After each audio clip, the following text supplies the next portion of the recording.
Hello students. Today I am going to teach you the part second of nutrition in plants, chapter number 1, science, class 7. तो अगर आपने इस video का part 1 नहीं देखा है तो पहले आप पार्ट 1 देखिए, उसके बाद ही आप पार्ट 2 देखिएगा, अदरवाइज समझ नहीं आएगा. And in this video I am going to complete this chapter. तो प्लीज़ इस वीडियो को ध्यान से देखिएगा. तो न्यूट्रिशन इन प्लांट्स, तो प्रीवियसली मैंने आपको जो पढ़ाया था वो ये था कि किस तरह से न्यूट्रिशन मिलता है. तो दो मोड्स ऑफ न्यूट्रिशन होते हैं, first is autotrophic, second one is heterotrophic. तो लेकिन हेटरोट्रॉपिक न्यूट्रिशन जो होता है वो कई तरह से होता है, यानी वो प्लांट्स जो अपना खाना खुद से नहीं बना सकते, इट मीन्स वो हेटरोट्रॉप्स हो गए, अपना खाना खुद नहीं बना सकते, लेकिन वो अपना खाना लेने के लिए दूसरे प्लांट्स पे या दूसरी चीज़ों के ऊपर जो डिपेंडेंट होते हैं उनकी डिपेंडेंसी के बेसिस पर उनको कुछ पार्ट्स में डिवाइड किया गया है उनके नेचर के अकॉर्डिंग. वो पार्ट्स क्या हैं? देखो, modes of nutrition in plants, first one autotrophs, second one heterotrophs. Autotrophs यानी वो ग्रीन प्लांट्स जिनके अंदर क्लोरोफिल होता है, वो ग्रीन होते हैं, अपना खाना खुद बना सकते हैं, तो वो ऑटोट्रॉप्स होते हैं. लेकिन जो हेटरोट्रॉप्स होते हैं वो अपना खाना खुद नहीं बना सकते, अपने फूड के लिए वो दूसरों के ऊपर निर्भर होते हैं, यानी दूसरों के ऊपर डिपेंडेंट होते हैं. तो ऐसे प्लांट्स हेटरोट्रॉप्स होते हैं. ऐसा नहीं है कि ऐसे सिर्फ प्लांट्स ही होते हैं, एनिमल्स भी हेटरोट्रॉप्स होते हैं और हम ह्यूमन बींग्स भी हेटरोट्रॉप्स होते हैं. लेकिन मैं इसमें आपको सिर्फ और सिर्फ प्लांट्स के बारे में बता रही हूँ.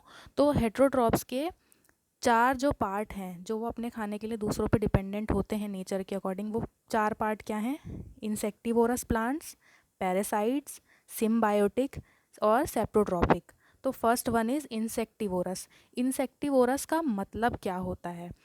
इंसेक्टिवोरस प्लांट्स वो प्लांट्स होते हैं जो अपना खाना सॉइल से पूरा नहीं कर पाते, यानी जो उनको न्यूट्रिएंट्स सॉइल के अंदर से चाहिए, मिट्टी के अंदर सारे न्यूट्रिएंट्स अवेलेबल होते हैं ना जो प्लांट ग्रोथ के लिए ज़रूरी होते हैं.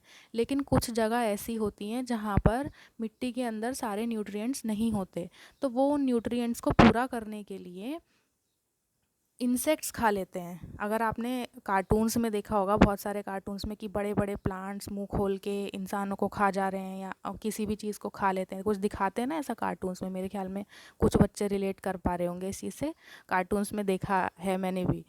लेकिन वो उसमें थोड़ा ज़्यादा बढ़ा चढ़ा के दिखा दिया कि उन्होंने इंसानों को खा लिया, एनिमल्स, उन इंसेक्टिवोरस प्लांट्स ने. लेकिन ऐसा नहीं है कि वो झूठ है, इंसानों को नहीं खा लेते हैं वो प्लांट्स, लेकिन छोटे छोटे इंसेक्ट्स जैसे बीज हो गई ना, हनी बीज और ड्रैगन फ्लाइज, छोटी छोटी जो उड़ने वाले जो कीड़े होते हैं, उनको वो वाकई में खा लेते हैं. तो वो ऐसा करते क्यों हैं? अब देखो, आपको ये पिचर प्लांट दिख रहा होगा, ये इसका नाम याद रखना, ये पिचर प्लांट होता है. और इसके ऊपर आपको एक लिड जैसी दिखाई दे रही होगी, मैं एक एनिमेटेड डायग्राम दिखाती हूँ, उसमें बेटर समझ आएगा. साइड में ये जो पिचर प्लांट आपको दिख रहा है एक बड़ा सा, उसके ऊपर एक लिड लगी हुई है. तो जो ये माउथ ओपनिंग दिख रही है, इसमें जब इंसेक्ट्स उड़ के आते हैं, बैठते हैं, तो इसके अंदर जो ऊपर की तरफ लिड लगी हुई है वो लिड को बंद कर लेता है, यानी जो कवरिंग है उसको एकदम से बंद कर लेता है, जैसे ही कोई इंसेक्ट इसके माउथ ओपनिंग पे आके बैठता है, और वो फिसल के, क्योंकि इसके अंदर लुब्रिकेंट होता है, तो वो फिसल के नीचे की तरफ चला जाता है और ये अपना फूड ले लेता है उससे, यानी उसको खा लेता है. पर ये प्लांट ऐसा करते क्यों हैं? तो मैंने आपको बताया, इनके अंदर कुछ न्यूट्रिएंट्स की कमी होती है. तो पिचर प्लांट में जिस न्यूट्रिएंट की कमी होती है, जिस वजह से वो इंसेक्ट्स को खाता है, वो न्यूट्रिएंट होता है nitrogen. Nitrogen is a type of gas. जैसे हमारे आसपास ऑक्सीजन है, हम उससे सांस लेते हैं, हम जो रिलीज़ करते हैं वो भी कार्बन डाइऑक्साइड गैस है. तो हमारे आसपास बहुत सारी गैसेज होती हैं, कुछ अच्छी होती हैं, कुछ डेंजरस होती हैं, जो पॉल्यूशन भी फैलाती हैं, वो भी गैसेज ही होती हैं.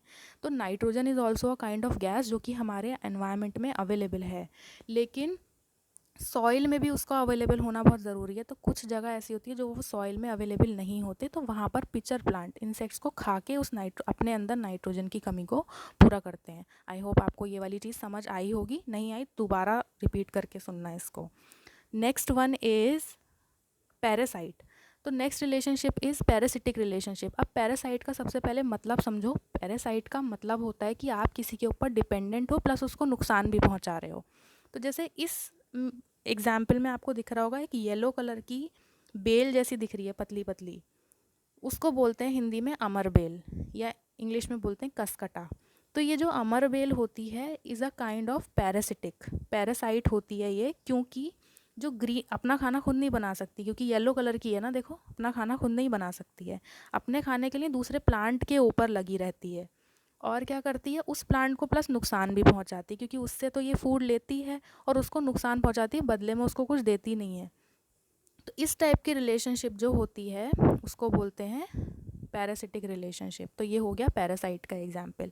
और इसमें दो टर्म्स होते हैं, जैसे जो बेल नुकसान पहुंचा रही है वो तो होती है पैरासाइट, और जिस प्लांट के ऊपर वो लगी होती है यानी जो ग्रीन प्लांट वाला जो पार्ट है उसको हम बोलते हैं होस्ट। ठीक है, होस्ट और पैरासाइट, इसमें दो टर्म्स होते हैं।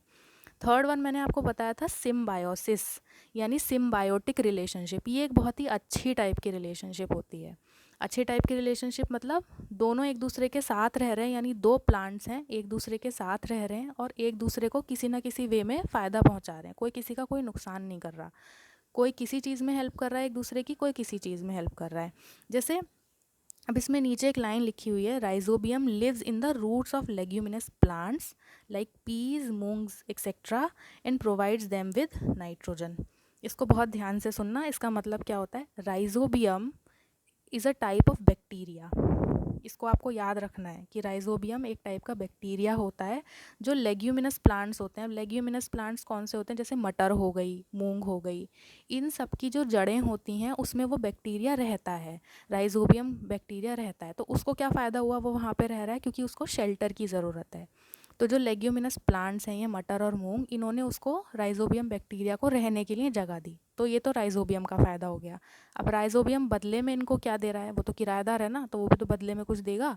तो वो बदले में उनको क्या दे रहा है, वो उनको नाइट्रोजन दे रहा है, क्योंकि राइजोबियम बैक्टीरिया जो होता है जड़ों में जो रूट्स होती हैं उसमें नाइट्रोजन को फिक्स कर देता है, यानी जो एनवायरनमेंट से जो नाइट्रोजन को लेता है वो जड़ों तक उनको पहुंचाने का काम कौन सा बैक्टीरिया करता है, राइजोबियम बैक्टीरिया। तो इसमें सिम्बायोसिस रिलेशनशिप हो गई, राइजोबियम को वहाँ रहने की जगह मिल रही है तो वो उसका फ़ायदा हुआ, बदले में वो उनको बाकी जो जिन प्लांट्स के यहाँ वो रह रहा है उनको वो बदले में नाइट्रोजन गैस प्रोवाइड करता है, जो कि उनको फूड खाना बनाने के लिए बहुत हेल्पफुल होता है। तो दोनों ने एक दूसरे की हेल्प की, तो जहाँ जिस रिलेशनशिप में दो प्लांट्स एक दूसरे की हेल्प करते हैं बिना एक दूसरे को नुकसान पहुँचाए, उसको बोलते हैं symbiosis type of relationship. Fourth one is saprotrophic. Saprotrophic relationship वो रिलेशनशिप होती है जिसमें कोई प्लांट या कोई भी काइंड ऑफ प्लांट अपने फूड के लिए डेड चीज़ों के ऊपर, डेड और डिकेइंग, इट मीन्स जो सड़ी गली और जो चीज़ें डेड हो चुकी हैं उनके ऊपर रहकर अपना न्यूट्रिशन को पूरा करते हैं, यानी डेड चीज़ों के ऊपर रहकर अपना खाना लेते हैं। तो इसका बहुत बहुत ही ज़्यादा सिंपल एग्जाम्पल आप लोगों ने ये मोल्ड्स, ब्रेड मोल्ड सब देखे होंगे। जैसे ये वाला एग्जाम्पल आपको दिख रहा है, जैसे लकड़ियाँ जब बहुत पुरानी लकड़ी हो जाती है और सड़ गल जाती है, बारिश में भीग जाती है, तो बहुत ज़्यादा सड़ी गली लकड़ी के ऊपर आपने ये ऐसे मशरूम से उगते हुए देखे होंगे, बहुत ख़राब। कुछ एक मशरूम खाने वाला होता है वो बहुत हेल्दी होता है, वो अलग है, बहुत टाइप के मशरूम्स होते हैं, ये अलग टाइप का होता है।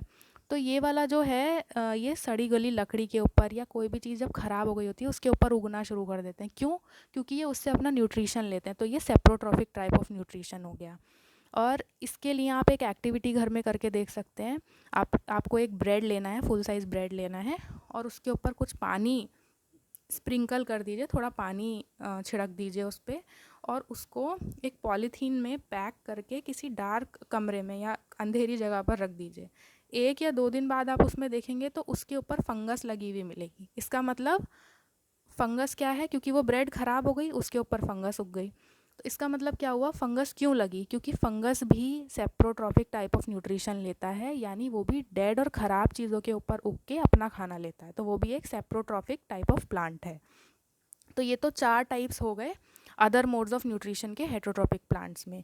इसके अलावा क्या होता है कि how nutrients are replenished in soil, यानी अगर आपके पास एक प्लेट में खाना है और आपने वो खाना खा लिया तो वो प्लेट में अपने आप तो वापस नहीं आ जाएगा ना, दोबारा बनाना पड़ेगा, फिर प्लेट में लगाओगे तभी तो वापस आएगा। तो ऐसे ही सॉइल में जो न्यूट्रिएंट्स होते हैं वो एक बार की प्लांट ग्रोथ में तो यूज़ हो गए, प्लांट्स ने वो जड़ों से अपने अंदर ले लिए, रूट्स से अपने अंदर ले लिए, तो इसका मतलब सॉइल के अंदर तो न्यूट्रिएंट्स ख़त्म हो जाने चाहिए, पर ऐसा होता नहीं है, ख़त्म नहीं होते आसानी से न्यूट्रिएंट्स। तो उनको बनाए रखने के लिए क्या करना होता है, तो कुछ मेथड्स होते हैं मैन मेड मेथड्स, जिसके लिए जैसे हम फर्टिलाइज़र्स का यूज़ करते हैं, यानी खाद, मैन मेड जो खाद होती है, जो कुछ दवाइयाँ होती हैं, उनको खेतों में छिड़क दिया जाता है जिससे उसके न्यूट्रिएंट्स बने रहते हैं। सेकंड होता है मैन्योर्स। मैन्योर भी फर्टिलाइज़र्स होते हैं, लेकिन फर्टिलाइज़र्स जो होते हैं केमिकल बेस्ड होते हैं, और मैन्योर्स जो होते हैं वो ऑर्गेनिक होते हैं। ऑर्गेनिक का मतलब उनसे किसी तरह का सॉइल को कोई नुकसान नहीं होता है, वो नेचुरल खाद होती है। तो दोनों में डिफरेंस क्या है कि फर्टिलाइज़र्स जो दोनों ही तरह की जो होती हैं खाद होती हैं, लेकिन फर्टिलाइज़र्स क्या होती हैं, वो खाद जो केमिकली बनाई जाती हैं, और मैन्योर्स क्या होती हैं, वो खाद जो कि हमें नेचुरली मिलती हैं। तो दोनों तरह की खाद से क्या होता है, जो सॉइल के अंदर न्यूट्रिएंट्स होते हैं वो बने रहते हैं और कमी नहीं पड़ती है प्लांट ग्रोथ के लिए। ये तो हो गया मैन मेड मेथड। उसके अलावा एक तरीका और क्या होता है, जैसे मैंने आपको बताया कि एनवायरनमेंट में नाइट्रोजन होती है, लेकिन उसको सॉइल में जाना होता है। एनवायरनमेंट में तो वो नाइट्रोजन गैस के वे में है, तो वो सॉइल में कैसे जाएगी। तो प्रीवियसली मैंने आपको बताया, देखो इस डायग्राम में आपको दिख रहा होगा बहुत सारे एन दिख रहे हैं, तो N is a symbol for nitrogen. तो ये सारे के सारे नाइट्रोजन जो है ऊपर की तरफ जो दिख रहे हैं एन इतने सारे, वो नाइट्रोजन गैस है एनवायरनमेंट में, लेकिन वो रूट्स तक कैसे आएगी। तो अगेन वही वाली बात जो मैंने आपको प्रीवियस बताई थी कि राइजोबियम बैक्टीरिया जो होता है वो जो एनवायरनमेंट से जो गैशियस नाइट्रोजन है उसको लेके रूट्स में पहुंचाता है, और रूट से एब्जॉर्ब होके वो सारा नाइट्रोजन सॉइल के थ्रू, रूट्स के थ्रू होता हुआ पूरे प्लांट में चला जाता है। तो इस तरीके से वो पूरे प्लांट को मिल जाता है। तो इसका मतलब इसी तरीके से जो सॉइल में न्यूट्रिएंट्स होते हैं वो बने रहते हैं। तो नाउ आई होप आपको समझ आया होगा। एक बार कंक्लूड कर देती हूँ सारी चीज़ों को कि ऑटोट्रॉफ्स वो प्लांट्स होते हैं जो अपना खाना खुद बना सकते हैं। सबसे पहला जो उनका कैरेक्टरिस्टिक होता है कि वो ग्रीन होते हैं। तो all the green plants are autotrophs in nature, और उनके अंदर जो चीज़ होती है जिसकी वजह से वो अपना खाना खुद बना सकते हैं उसको बोलते हैं क्लोरोफिल। जिस प्रोसीजर के थ्रू वो खाना बनाते हैं उसको बोलते हैं फोटोसिंथेसिस। आपको ये सारे टर्म्स याद रखने हैं, इसीलिए दोबारा रिपीट कर रही हूँ। सेकेंड टाइप ऑफ न्यूट्रिशन होता है हेट्रोट्रॉपिक न्यूट्रिशन, जिसमें अपना खाने के लिए हेट्रोट्रॉप्स जो होते हैं ऑटोट्रॉप्स के ऊपर यानी ग्रीन प्लांट्स के ऊपर निर्भर करते हैं, उनके ऊपर डिपेंडेंट होते हैं। अब there are 4 types of nutrition in heterotrophic plants. 4 types क्या बताए मैंने आपको। पहला था इंसेक्टिवोरस प्लांट, यानी वो प्लांट्स जो इंसेक्ट्स को खा के अपने अंदर न्यूट्रिएंट्स को पूरा करते हैं, यानी उनसे अपना फूड लेते हैं। सेकंड मैंने आपको बताया पैरासाइट्स। पैरासाइट्स वो होते हैं जो किसी और होस्ट के ऊपर रहते हैं और उनको नुकसान भी पहुंचाते हैं और उनसे अपना फूड लेते हैं। थर्ड मैंने आपको बताया था सिम्बायोसिस। सिम्बायोसिस के अंदर क्या होता है कि 2 प्लांट्स एक दूसरे के साथ रहते हैं और दोनों एक दूसरे को हेल्प करते हैं फूड के लिए या शेल्टर के वे में, किसी भी वे में दोनों एक दूसरे को नुकसान नहीं पहुंचाते हैं, तो एक दूसरे के साथ अच्छे से रहते हैं। That relationship is symbiosis relationship. Fourth मैंने आपको बताया सेप्रोट्रॉपिक टाइप ऑफ रिलेशनशिप। तो सेप्रोट्रॉपिक में क्या होता है कि जो डेड और डिकेइंग मटेरियल होता है, यानी वो प्लांट जो सड़ी गली चीज़ों के ऊपर रहकर उनसे अपना न्यूट्रिशन और अपना खाना लेते हैं, उनको बोलते हैं सेप्रोट्रॉपिक टाइप ऑफ न्यूट्रिशन। तो आई होप आपको ये समझ आया होगा ये चैप्टर। अगर आपने इससे प्रीवियस वाला पार्ट नहीं देखा है, उस पार्ट को भी देखिए, इसको भी ध्यान से देखिएगा। और बार बार चीज़ों को समझा इसलिए रही हूँ क्योंकि इससे नेक्स्ट वीडियो में मैं आपको कुछ असाइनमेंट या कुछ होमवर्क दूंगी करने के लिए, आपको वो काम करना पड़ेगा और उसके अकॉर्डिंग मैं आपको मार्क्स भी दूंगी। तो बेटर है आप इसको अच्छे से पढ़िए। और अगर आपको कोई चीज़ समझ नहीं आई है तो ये यूट्यूब पे अवेलेबल है ना ये वीडियो, तो आप नीचे कमेंट बॉक्स में अपना क्वेश्चन पूछ सकते हैं। और अननेसेसरी बात कोई नहीं करेगा। अगर आपका कोई क्वेश्चन है जो कि नेसेसरी है और इम्पॉर्टेंट है तभी आप मुझसे पूछिए।